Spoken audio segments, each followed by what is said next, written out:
Watching, no matter what side of the political aisle you're sitting on. Your actions, both past and present, are incompatible with your duty as chairman of this committee, which alone in the House of Representatives has the obligation and authority to provide effective oversight of the U.S. intelligence community. As such, we have no faith in your ability to discharge your duties in a manner consistent with your constitutional responsibility and urge your immediate resignation as chairman of the committee. Mr. Chairman, this letter is signed by all 9 members of the Republican side of the House, but of the committee, and I ask unanimous consent to be entered into the record of today's hearing. Now you're back. Without objection, I'm going to turn to our witnesses who are the subject of the hearing today, but before I do, and as you have chosen, instead of addressing the hearing to simply attack me, consistent with the President's attacks, I do want to respond in this way.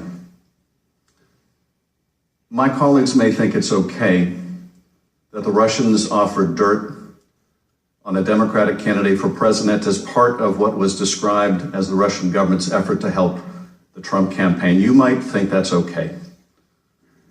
My colleagues might think it's okay that when that was offered to the son of the president, who had a pivotal role in the campaign, that the president's son did not call the FBI.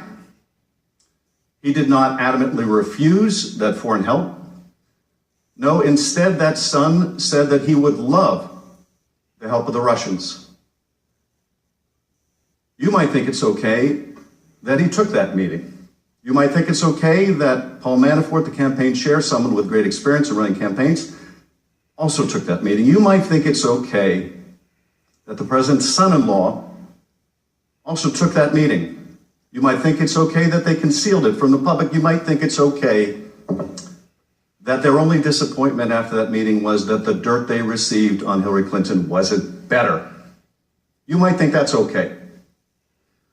You might think it's okay that when it was discovered a year later that they lied about that meeting and said it was about adoptions. You might think it's okay that the president is reported to have helped dictate that lie. You might think that's okay. I don't. You might think it's okay that the campaign chairman of a presidential campaign would offer information about that campaign to a Russian oligarch in exchange for money or debt forgiveness. You might think that's okay. I don't. You might think it's okay that that campaign chairman offered polling data, campaign polling data to someone linked to Russian intelligence. I don't think that's okay. You might think it's okay that the president himself called on Russia to hack his opponent's emails if they were listening. You might think it's okay that later that day, in fact, the Russians attempted to hack a server affiliated with that campaign. I don't think that's okay. You might think that it's okay that the president's son-in-law sought to establish a secret back channel of communications with the Russians to a Russian diplomatic facility. I don't think that's okay.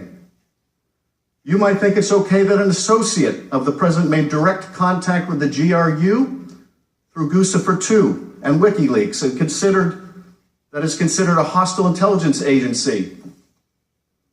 You might think that it's okay a senior campaign official was instructed to reach that associate and find out what that hostile intelligence agency had to say in terms of dirt on his opponent.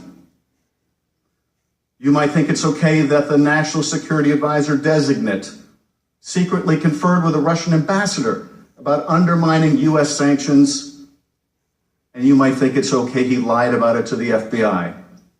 You might say that's all okay. You might say that's just what you need to do to win.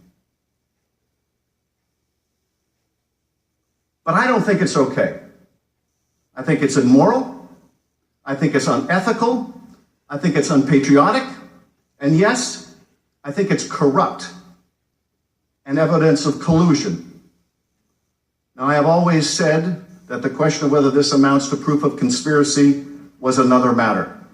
Whether the special counsel could prove beyond a reasonable doubt the proof of that crime would be up to the special counsel, and I would accept his decision, and I do.